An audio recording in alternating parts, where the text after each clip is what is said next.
નમસ્કાર મિત્રો, આજે આપણે આણ્વિકતા વિશેનો અભ્યાસ કરીશું. આ પહેલા લેક્ચરમાં આપણે પ્રક્રિયાનો ક્રમ અને તત્વયોગમિતિ વિશેનો અભ્યાસ કરી ગયા છીએ.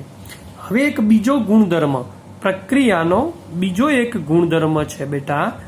પ્રક્રિયાનો બીજો એક ગુણધર્મ એટલે આણ્વિકતા, જેને આપણે અંગ્રેજીમાં મોલેક્યુલારિટી કહીશું. મોલેક્યુલારિટી કેમ ઉપયોગી છે? આણ્વિકતાનો ઉપયોગ ક્યાં બેટા, ક્યાં મદદ થાય છે આપણને, બરાબર સમજીશું. તો આણ્વિકતા એ આપણને કોઈ પણ પ્રક્રિયાની ક્રિયાવિધિ સમજવામાં, હું તમને આગળ ઉપર ઉદાહરણથી સમજાવવાનો છું કે પ્રક્રિયાની ક્રિયાવિધિ કેવી છે એ સમજવામાં ખૂબ જ મદદરૂપ બને છે. પ્રક્રિયાની ક્રિયાવિધિ સમજવામાં આણ્વિકતા મદદરૂપ બને છે. હવે નંબર 2, તો આણ્વિકતા એટલે એક્ઝેક્ટ શું બેટા, એની વ્યાખ્યા શું? આણ્વિકતાની વ્યાખ્યા શું બેટા? બરાબર ધ્યાન આપીશું. આણ્વિકતા એટલે પ્રાથમિક પ્રક્રિયામાં ભાગ લેતી, પ્રાથમિક પ્રક્રિયામાં ભાગ લેતી એ સ્પીસીઝ એટલે અણુ, પરમાણુ કે આયન, ભાગ લેતી સ્પીસીઝ જે આયન હોઈ શકે, પરમાણુ પણ હોઈ શકે અથવા અણુ પણ હોઈ શકે. પ્રાથમિક પ્રક્રિયામાં ભાગ લેતી એ સ્પીસીઝની સંખ્યા કે જે સૌ પ્રથમ એકબીજા સાથે અથડાય છે. અથડાવું એટલે સંઘાત અનુભવે છે, કે જે એકબીજા સાથે અથડાય અથવા સંઘાત અનુભવે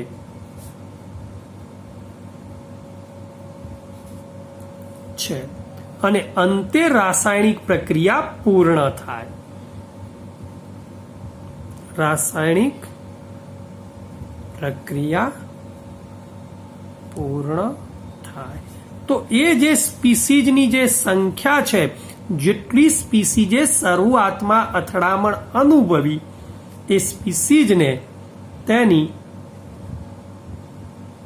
આણ્વિકતા કહે છે. બરાબર યાદ રાખીશું મિત્રો. પ્રાથમિક પ્રક્રિયામાં ભાગ લેતી એ સ્પીસીઝ એટલે કે અણુ, પરમાણુ કે આયનની એ સંખ્યા કે જે સૌ પ્રથમ એકબીજા સાથે અથડામણ અનુભવે છે અને રાસાયણિક પ્રક્રિયા પૂર્ણ થાય છે, તો તેને તેની આણ્વિકતા કહે છે.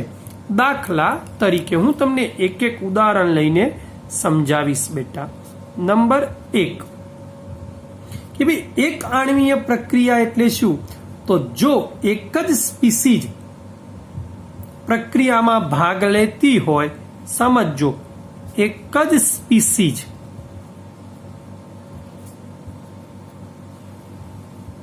પ્રક્રિયામાં ભાગ લે તો તેને એક આણ્વીય પ્રક્રિયા કહે છે. દાખલા તરીકે એનું એક ઉદાહરણ જોઈએ બેટા, કે એવી કઈ પ્રક્રિયા છે કે જેની અંદર માત્ર એક જ સ્પીસીઝ ભાગ ભજવે છે? તો એમોનિયમ નાઇટ્રેટનું વિઘટન યાદ રાખીશું. એમોનિયમ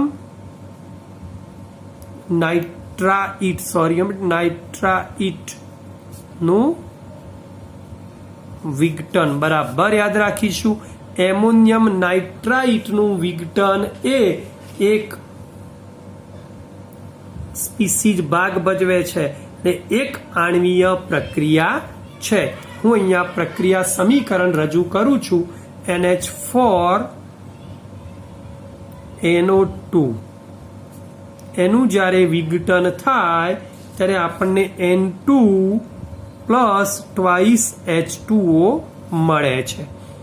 બરાબર ધ્યાન આપીશું. અહીંયા એક જ સ્પીસીજે પ્રક્રિયામાં ભાગ ભજવ્યો છે. કઈ? Ammonium nitrite. અને એમોનિયમ નાઇટ્રાઇટનું વિઘટન થઈને N2 અને ટ્વાઇસ H2O મળ્યા. એક જ સ્પીસીજે ભાગ ભજવ્યો, માટે આ પ્રક્રિયાને એક આણ્વીય પ્રક્રિયા કહે છે. નંબર 2, બીજું ઉદાહરણ બેટા. નંબર 2 જોઈએ હવે. દ્વિઆણ્વીય પ્રક્રિયા એટલે શું? તો જેમાં બે સ્પીસીજ પ્રક્રિયામાં ભાગ ભજવે. સમજો હવે, દ્વિઆણ્વીય પ્રક્રિયા એટલે શું? તો બે સ્પીસીજ પ્રક્રિયામાં ભાગ ભજવે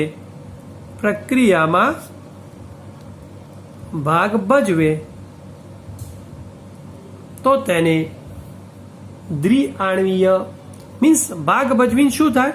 કૌંસમાં લખવું હોય તો સંઘાત અનુભવે, અથડામણ અનુભવે બે સ્પીસીજ, તો તેને દ્વિઆણ્વીય પ્રક્રિયા કહે છે.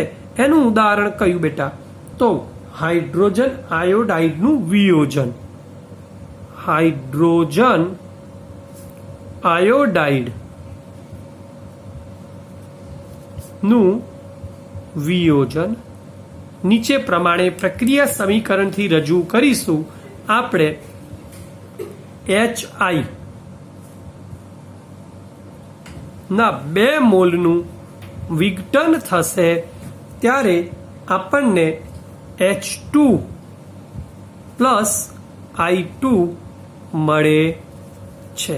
અહીં આપણી પ્રક્રિયામાં 2 સ્પીસીજે ભાગ લીધો HI ની.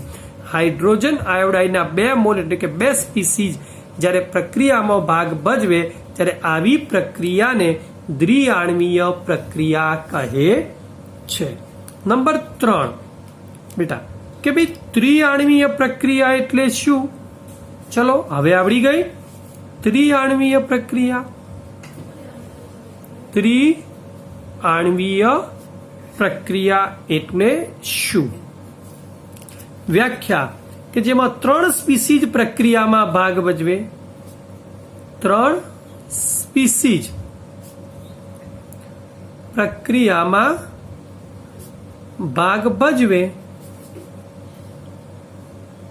મીન્સ અથડામણ અનુભવે, સંઘાત અનુભવે, તો તેને ત્રિઆણ્વીય પ્રક્રિયા કહે છે. દાખલા તરીકે હું એક ઉદાહરણ દ્વારા તમને સમજાવું બેટા કે twice NO plus O2 it gives twice NO2. હવે જુઓ મિત્રો, અહીંયા 2 મોલ NO ના 1 મોલ O2 સાથે પ્રક્રિયા કરે. 3 સ્પીસીજ ભાગ ભજવે છે, માટે આ પ્રક્રિયાને ત્રિઆણ્વીય પ્રક્રિયા કહે છે. હવે મારે તમને જે મેઇન વાત કરવી છે બેટા કે 3 કે 3 થી વધારે, ઓછામાં ઓછી 3 કે 3 થી વધારે અણુઓ એટલે કે સ્પીસીજ એકબીજા સાથે સંઘાત અનુભવે અને પ્રક્રિયા કરે. 3 થી વધારે અણુઓ અથવા તો સ્પીસીજ એકબીજા સાથે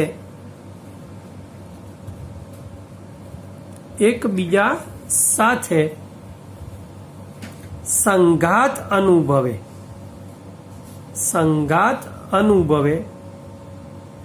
અને બરાબર સમજીશું.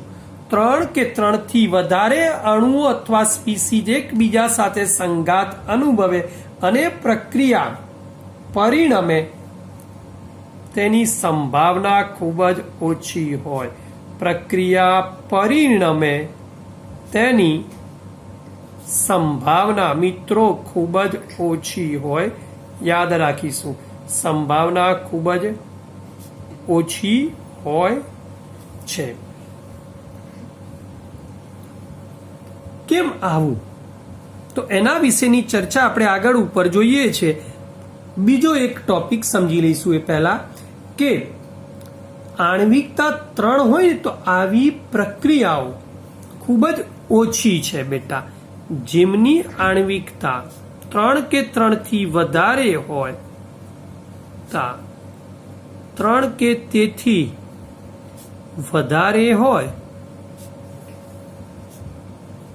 તેવી ઓછી પ્રક્રિયાઓ છે, ઓછી છે. અને બીજી એક વાત, હવે આવી પ્રક્રિયા ઘણી ધીમી હોય છે. આવી પ્રક્રિયા ઘણી ધીમી હોય. બરાબર સમજી લેજો કે 3 કે 3 થી વધારે જ્યારે સ્પીસીઝ એકબીજા સાથે અથડામણ અનુભવે અને નીપજમાં પરિણમે એવી સંભાવના ખૂબ જ ઓછી હોય બેટા. અને આવી પ્રક્રિયાઓ, ધારો કે પ્રક્રિયા કરે છે ને, તો આવી પ્રક્રિયાઓ ઘણી ધીમી હોય છે. હવે બીજી એક વાત કે ભાઈ આવું એક ઉદાહરણ લઈને હું તમને સમજાવું છું. દાખલા તરીકે સમજીશું બેટા હવે કે એક સરસ મજાની ચર્ચા કરી રહ્યા છીએ. આ એક પ્રક્રિયા છે KClO3 પોટેશિયમ ક્લોરાઇડ છે બેટા, plus 6FeSO4 plus 3H2SO4. It gives KCl plus 3Fe2SO4 thrice અને thrice H2O. બરાબર ફરીથી ધ્યાન આપીશું. KClO3 plus 6FeSO4 plus 3H2SO4. It gives KCl plus 3Fe2SO4 thrice plus 3H2O. એક વસ્તુ યાદ રાખજો બેટા, આની આણ્વિકતા 1 વત્તા આ 6 પ્લસ આ 3 અને કુલ આણ્વિકતા કેટલી સ્પીસીઝે પ્રક્રિયામાં ભાગ લીધો? આણ્વિકતા 1 plus 6 plus 3 is equal two 10 છે, 10 છે. આવી 3 કે 3 થી વધુ જે પ્રક્રિયાઓમાં આણ્વિકતા છે ને, એવી પ્રક્રિયાઓને, આવી પ્રક્રિયાઓને સંકીર્ણ પ્રક્રિયાઓ કહેવાય. સંકીર્ણ પ્રક્રિયા, અથવા બીજું કહેવું હોય બેટા તો આવી પ્રક્રિયાને જટિલ પ્રક્રિયા પણ કહે છે. ઓકે, એક વખત જરા લખી દો પછી આગળ જોઈએ. આ સંકીર્ણ અથવા જટિલ પ્રક્રિયા છે.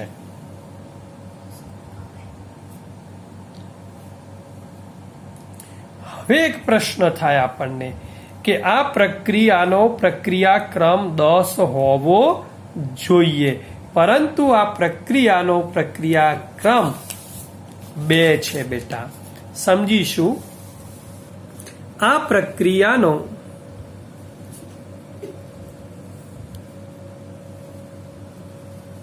પ્રક્રિયાક્રમ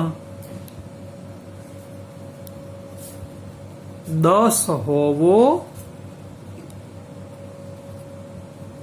જોઈએ, પરંતુ કહી દઉં બેટા, આ પ્રક્રિયા દ્વિતીય ક્રમની છે. બરાબર યાદ રાખીશું. હોવો જોઈએ 10, પરંતુ આ પ્રક્રિયા દ્વિતીય ક્રમની છે. તો આવું કેમ બેટા? તો એટલા માટે કે આવી જટિલ પ્રક્રિયાઓ બરાબર સમજીશું હવે મોસ્ટ આઈએમપી જટિલ પ્રક્રિયાઓ અથવા સંકીર્ણ પ્રક્રિયાઓ એ એક કરતા વધારે તબક્કામાં શબ્દો સમજો બેટા વધારે તબક્કામાં શક્ય બને છે આ મોસ્ટ આઈએમપી જટિલ પ્રક્રિયાઓ એક કરતા વધારે તબક્કામાં બનતી હોય છે અને તેમનો સૌથી ધીમો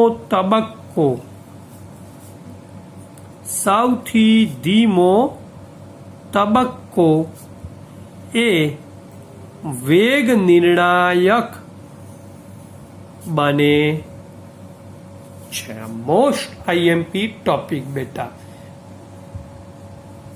જટિલ પ્રક્રિયાઓ એક કરતા વધારે તબક્કામાં શક્ય બને છે અને એમાં પાછો સૌથી ધીમો તબક્કો હોય એ વેગ નિર્ણાયક બને છે મીન્સ ધીમા તબક્કાને આધારે આપણે પ્રક્રિયાનો વેગ નક્કી કરી શકીએ છીએ તો કેવી રીતે તો એના માટેનું સરસ મજાનું ઉદાહરણ જોઈશું દાખલા તરીકે આ ઉદાહરણ પણ મહત્વનું છે આવા અનેક ઉદાહરણો બોર્ડમાં અલગ અલગ રીતે પૂછાઈ શકે છે અને પ્રક્રિયાનો વેગ કેવી રીતે ગણવો એ આપણે જી અને નીટના ટોપિકમાં જોઈશું કે કયા ઉદાહરણમાં કેવી રીતે પ્રક્રિયાનો ક્રમ ધીમા તબક્કાને આધારે ગણવો ઓકે તો જોઈશું આપણે ચલો અહીંયા બેટા ઉદાહરણ છે આપણું હાઇડ્રોજન પેરોક્સાઇડનું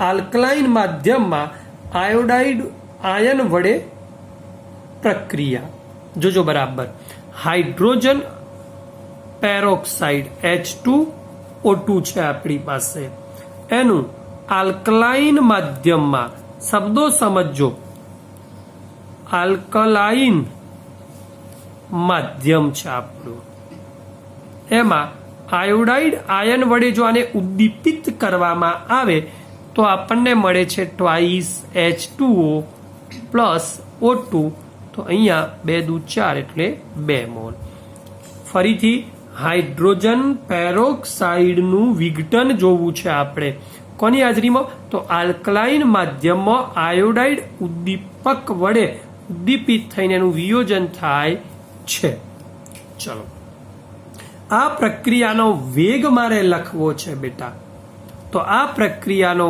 વેગ ઇઝ ઇક્વલ ટુ બરાબર ધ્યાન આપીશું કે H2O2 એની 1 ઘાત અને I માઇનસ ની 1 ઘાત એમ કુલ મેં તમને પહેલા બી શીખવાડ્યો તો પ્રક્રિયા ક્રમ ગણતા is equal two 1 plus 1 is equal two 2 એટલે કે પ્રક્રિયા દ્વિતીય ક્રમની છે H2O2 ના સંદર્ભમાં પ્રથમ ક્રમની I માઇનસના સંદર્ભમાં પ્રથમ ક્રમની પણ કુલ પ્રક્રિયા ક્રમ 1 પ્લસ 1 એટલે કે એકંદર પ્રક્રિયા ક્રમ આપણને 2 જોવા મળે છે બરાબર યાદ રાખીશું કેમ આવું તો આ પ્રક્રિયા 2 જુદા જુદા તબક્કામાં નીચે પ્રમાણે બને છે પુરાવાઓ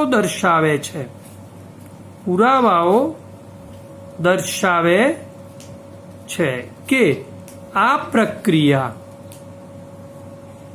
સમજો બરાબર આ પ્રક્રિયા 2 જુદા જુદા તબક્કાઓમાં નીચે પ્રમાણે બને છે 2 તબક્કામાં શક્ય બને છે હવે પહેલો તબક્કો ધ્યાન આપીશું આપણે પહેલા તબક્કામાં H2O2 છે ને બેટા એ પેલા I માઇનસ વડે ઉદ્દીપિત થઈ અને H2O પ્લસ IO માઇનસ બનાવે છે અહીં IO માઇનસ ને મધ્યવર્તી કહેવાય આ મધ્યવર્તી છે બીજા તબક્કામાં ફરીથી H2O2 નો બીજો મોલ એ આ IO- સાથે પ્રક્રિયા કરી અને આપણને H2O પ્લસ O2 પ્લસ પેલો I હતો એ આપણને બેક પાછો I- મળે છે. એક વસ્તુ યાદ રાખજો, પ્રથમ તબક્કો એ ધીમો તબક્કો છે. અહીં યાદ રાખીશું આ પ્રક્રિયામાં પ્રથમ તબક્કો એ ધીમો છે અને બીજો તબક્કો તો પછી ઝડપી બને. તો મેં હમણાં જ કીધું તમને કે હંમેશા સૌથી ધીમો તબક્કો એ વેગ નિર્ણાયક બને છે. તો પ્રથમ તબક્કો આપણો વેગ નિર્ણાયક તબક્કો બને છે. માટે સમજી લેજો, પહેલા મારે IO- શું છે એની ચર્ચા કરવી છે. IO- એ જે સ્પીસીજ છે એને સ્પીસીજને મેં તમને હમણાં જ કીધું શું કહેવાય, એનું મધ્યવર્તી કહે છે. કેમ? તો પ્રક્રિયા દરમિયાન બને છે. જોયું પ્રથમ તબક્કામાં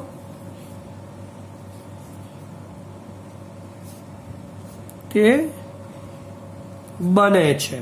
સૌ પ્રથમ ભાગ લઈને પ્રક્રિયા દરમિયાન બન્યો, પણ જ્યારે સમતોલિત સમીકરણ આવી ગયું ત્યારે એમાં જોવા મળતો નથી. સમતોલિત એકંદર સમીકરણમાં આ IO- જોવા મળતો નથી બેટા. તો હવે મારે જે કહેવું છે કે અહીંયા આ પ્રક્રિયાનો વેગ એ માત્ર H2O2 અને I- ની સાંદ્રતા ઉપર જ આધાર રાખે છે. ઓકે, એક વખત વિડીયો પોઝ કરી સરસ મજાનું લખી દેશો બેટા. આજનો આપણો પ્રશ્ન છે લખાણ સંબંધિત પ્રશ્ન 4.4. તો જોઈશું બેટા કે x ના અણુઓનું y માં પરિવર્તન એ ગતિકીના બીજા ક્રમને અનુસરે છે. જો x ની સાંદ્રતા 3 ગણી વધારવામાં આવે તો તે y ના નિર્માણને કેવી રીતે અસર કરશે? બરાબર સમજીશું બેટા કે x ના અણુઓનું y માં જે પરિવર્તન છે એ ગતિકીના બીજા ક્રમને અનુસરે છે. તો આપણી પ્રક્રિયા ધારો કે x થી y આપણી પ્રક્રિયા છે. અહીંયા આપણને કહી દીધું છે કે x ના અણુઓનું y માં પરિવર્તન એ બીજો ક્રમ અનુસરે છે. therefore એના વેગ is equal to k x નો સ્ક્વેર, કારણ કે બીજા ક્રમની પ્રક્રિયાને અનુસરે છે. નંબર 2, જો x ની સાંદ્રતા હવે 3 ગણી કરવામાં આવે, જો x ની સાંદ્રતા 3 ગણી કરવામાં આવે, 3 ગણી કરવામાં આવે દીકરા, તો હવે ધારો કે આ વેગ હતો એ શું બની જાય? R2 લઈએ. હવે વેગ ઇઝ ઇક્વલ ટુ R2, તો x ની જગ્યાએ શું લઈશું? 3x. તો R2 is equal to k 3x નો સ્ક્વેર, અને આપણે R1 કહીએ બેટા પહેલો. તો therefore R2 by R1 is equal to k, આ થઈ જશે 9x નો square by R2 by R1 is equal to k 9x નો સ્ક્વેર by k x નો સ્ક્વેર. k ગયા, x સ્ક્વેર ગયા, 9. therefore R2 is equal to 9 R1.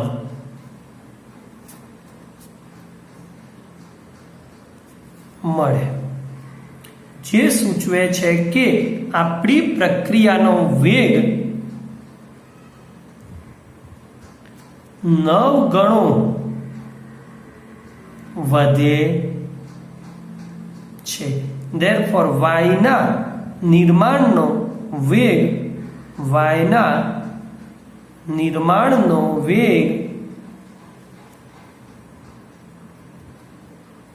9 ગણો થાય. ચલો, ઓકે.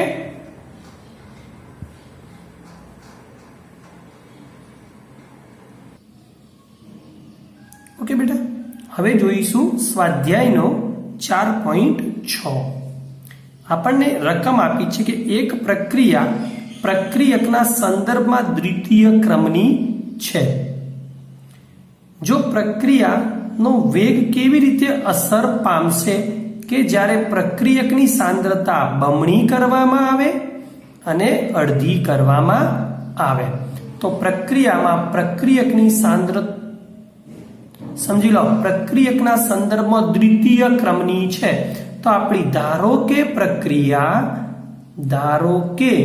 પ્રક્રિયા છે આપણી R થી P માટે. ચલો, કોઈ પ્રક્રિયા આપી છે આપણને R થી P માટે. તો આનો વેગ ઇઝ ઇક્વલ ટુ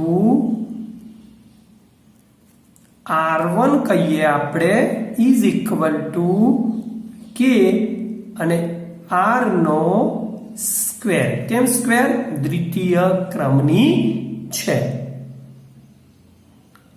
હવે આપણને પહેલી શરત આપી છે બેટા કે જો પ્રક્રિયકની સાંદ્રતા બમણી કરવામાં આવે, પ્રક્રિયકની સાંદ્રતા બમણી કરવામાં આવે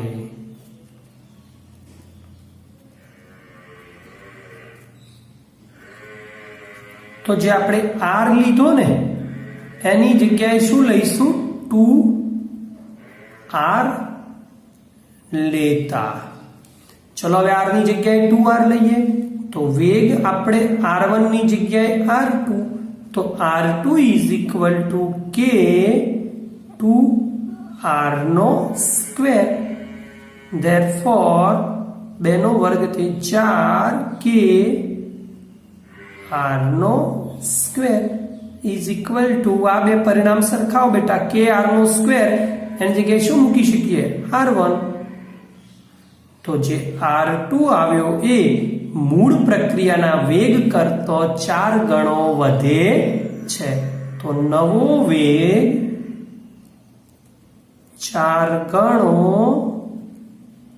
વધે છે. ઓકે બેટા. નંબર 2, બીજી શરત શું કીધી આપણને કે જો અડધી કરવામાં આવે. તો નંબર 2, જો પ્રક્રિયક ની સાંદ્રતા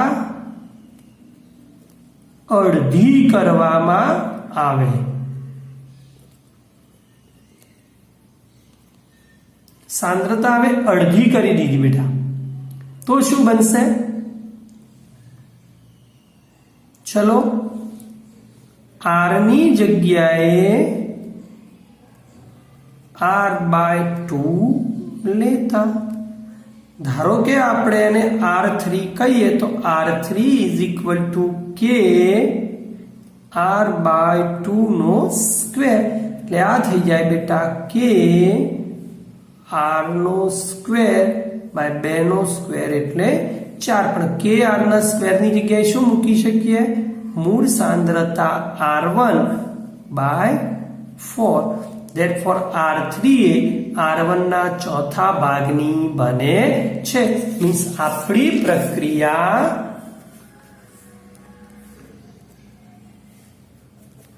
ચોથા ભાગની બને છે.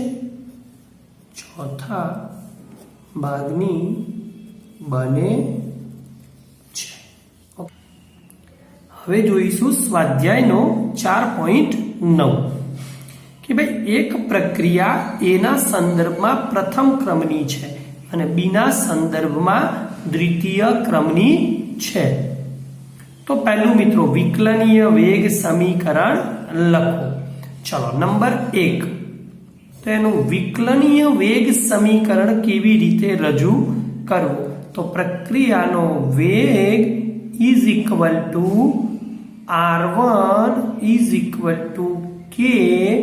હવે એના સંદર્ભમાં કયા ક્રમની છે બેટા? પ્રથમ એટલે 1 ઘાત, અને બીના સંદર્ભમાં દ્વિતીય ક્રમની એટલે એનો સ્ક્વેર. આ વિકલનીય વેગ સમીકરણ થયું. નંબર 2, ભાઈ બીની સાંદ્રતા 3 ગણી વધારવામાં આવે. એમાં નથી અસર કરવાની, બીની સાંદ્રતા 3 ગણી વધારવામાં આવે તો પ્રક્રિયા વેગ કેવી રીતે અસર પામશે? તો નંબર 2, બીની સાંદ્રતા 3 ગણી વધારવામાં આવે.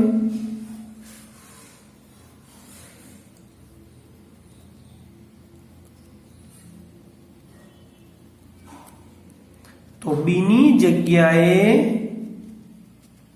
3b મૂકીશું બેટા.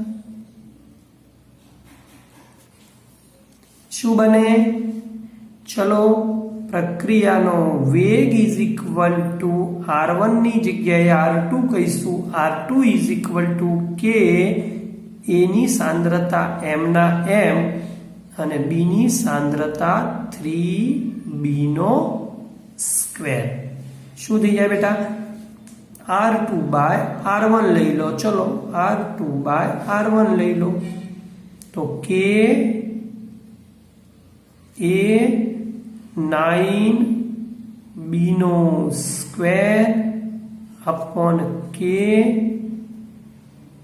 એ b નો સ્ક્વેર ઇઝ ઇક્વલ ટુ કેટલા આવી ગયા? 9. Therefore r2 is equal to 9r1. means પ્રક્રિયાનો વેગ 9 ગણો વધે છે.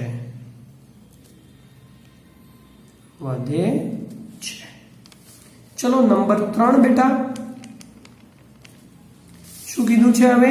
કે જો a અને b બંનેની સાંદ્રતા બમણી કરવામાં આવે તો એની જગ્યાએ મૂકીશું 2a અને બીના સ્થાને મૂકીશું 2b લેતા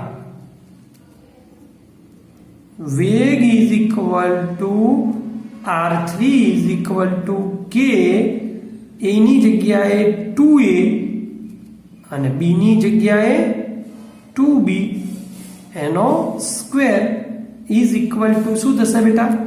ચલો r3 by r1 is equal to k, 2 નો વર્ગ 4 અને આ 8 a અને b નો સ્ક્વેર છેદમાં k a અને b નો સ્ક્વેર ગયા. therefore 8. તો r3 is equal to 8r1. therefore પ્રક્રિયાનો વેગ 8 ગણો વધે છે. પ્રક્રિયાનો વેગ 8 ગણો વધે છે. ઓકે બેટા? ચાલો હવે આપણને સ્વાધ્યાયમાં 4.2 એક સરસ મજાનો IMP દાખલો આપેલો છે, ધ્યાન આપીશું. કીધું છે આપણને પ્રક્રિયા 2a plus b it gives a to b. આપણને પ્રક્રિયા આપી છે 2a plus b it gives a to b. બરાબર સમજીશું બેટા. એનો વેગ આપણને આપી દીધો છે, જેમાં k આપેલો છે આપણને વેગ અચળાંક 2.0 ગુણ્યા 10⁻⁶ મોલની -2 લીટરનો સ્ક્વેર સેકન્ડ ઇનવર્સ આપેલા છે. કહી દીધું છે કે એ બરાબર 0.1 પ્રારંભિક અવસ્થામાં એ ઇઝ ઇક્વલ ટુ 0.1 છે બેટા, ત્યારે બી બરાબર આપ્યા છે 0.2, ત્યારે પ્રક્રિયાનો પ્રારંભિક વેગ ગણો. તો પ્રક્રિયાનો પ્રારંભિક વેગ ગણવો છે. ધ્યાન આપીશું અહીંયા પ્રારંભિક વેગ ની ગણતરી. પહેલો તો આપણને વેગનું સૂત્ર શું આપ્યું છે? વેગ ઇઝ ઇક્વલ ટુ કે એ અને બી નો સ્ક્વેર. ચલો એની સાંદ્રતા કે તમને આપી દીધો 2.0 10⁻⁶, એ બરાબર 0.1 અને બી બરાબર આપણને આપ્યા છે 0.2 નો સ્ક્વેર. આ 2.0 10⁻⁶, આ 0.2 નો સ્ક્વેર બેટા, એટલે 2 × 10⁻⁻1 નો સ્ક્વેર આવશે. 2 × 10⁻⁻1 નો સ્ક્વેર એટલે 2 નો સ્ક્વેર 4 અને 4 દૂ થશે 8. ઓકે, એટલે આપણો જવાબ આવશે આ 0.1, આ 2 નો વર્ગ 4 અને આ 10⁻², એટલે 4 દૂ 8. યાદ રાખજો આ -6 ને 2 8 ને આ -9, એટલે 8 × 10⁻⁹ એ આપણો પ્રારંભિક વેગ મળ્યો. મોલ લીટર ઇનવર્સ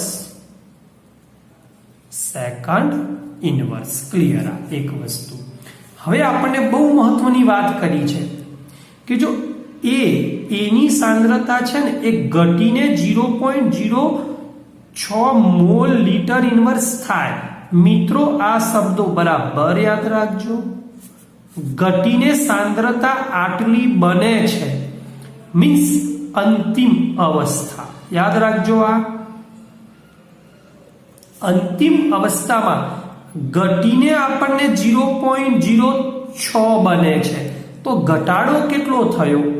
0.1 માંથી 0.06 જાય તો ઘટાડો થયો 0.04 નો. યાદ રાખજો આ ઘટાડો થયો. ત્યારે બની આપણની અંતિમ સાંદ્રતા બની 0.06. ફરી વાર કહું છું, એની સાંદ્રતા ઘટીને 0.06 મોલ લીટર ઇનવર્સ થાય એવું કીધેલું છે. માટે આ આટલી કરવા માટે આમાંથી આ બાદ કરો તો આટલો ઘટાડો થયો. હવે બરાબર સમજો બેટા કે જો 0.04 નો ઘટાડો થયો તો એ તો બમણા, અને એના કરતા બી તો અડધા છે, 1 મોલ છે. તો બી માં કેટલો ઘટાડો થયો? આના કરતા અડધો, એટલે 0.02 મોલનો ઘટાડો થાય. તો અંતિમે બી ની સાંદ્રતા કેટલી વધે બેટા? તો 0.18 વધે. યાદ રાખજો બરાબર. આ તો હવે નંબર 2, બીજી પરિસ્થિતિમાં અંતિમ અવસ્થામાં વેગ ગણીએ. વેગની ગણતરી. ચલો બેટા, શું થાય અંતિમ અવસ્થામાં? તો વેગ ઇઝ ઇક્વલ ટુ, તો સૂત્ર એના એ જ કે સાંદ્રતા ઓફ એ અને શું આવશે? બી નો સ્ક્વેર. કે બરાબર તો એના એ જ બેટા 2.0 10⁻⁶. સાંદ્રતાઓ એ આયા 0.06 ઘટીને બને છે આટલી. બી ની સાંદ્રતા બની 0.18 એનો સ્ક્વેર. એ કરી અને જવાબ મેળવી દઈશું બેટા. એટલે આપણો જવાબ આવશે 3.89 × 10⁻⁹ mall litre inverse second inverse બને છે આપણો આન્સર અંતિમે.